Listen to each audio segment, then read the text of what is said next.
flexible que va a ir en la parte de abajo. ¿Está bien? Voy a poner un poco de teflón. No. No le vas a poner teflón ahí, Panchito, ¿eh? ¡No! No, este muchacho, la verdad que... No. No me digas que encima del teflón le va a poner cáñamo. No. Lo enroscan como el teflón. No, pan triste. No, no hagas... No. Esto deriva del cannabis, si mal no entiendo. Es algo orgánico. No sé qué entendés, pero de plomería no entendés un soto, hermano. Lo que tiene que si lleva el fuego por la rosca, cuando este material, primero lo vamos a tener que dejar para el final porque esto tiene que ir primero debe ir en la pared, después viene acá y después se enchufa ahí, ¿de acuerdo? Lo que siempre me estoy poniendo Increíble, la verdad. es el acople. No, mirá dónde le puso teflón. Qué tipo personal.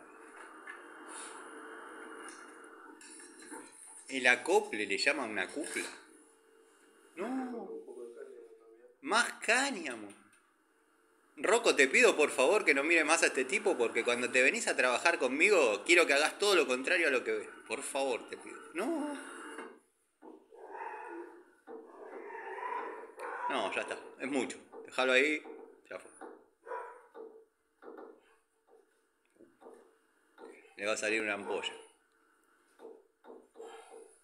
Ahí no debería escapar nada. No. Y ahora voy a poner el segundo flexible. Flor. Sí.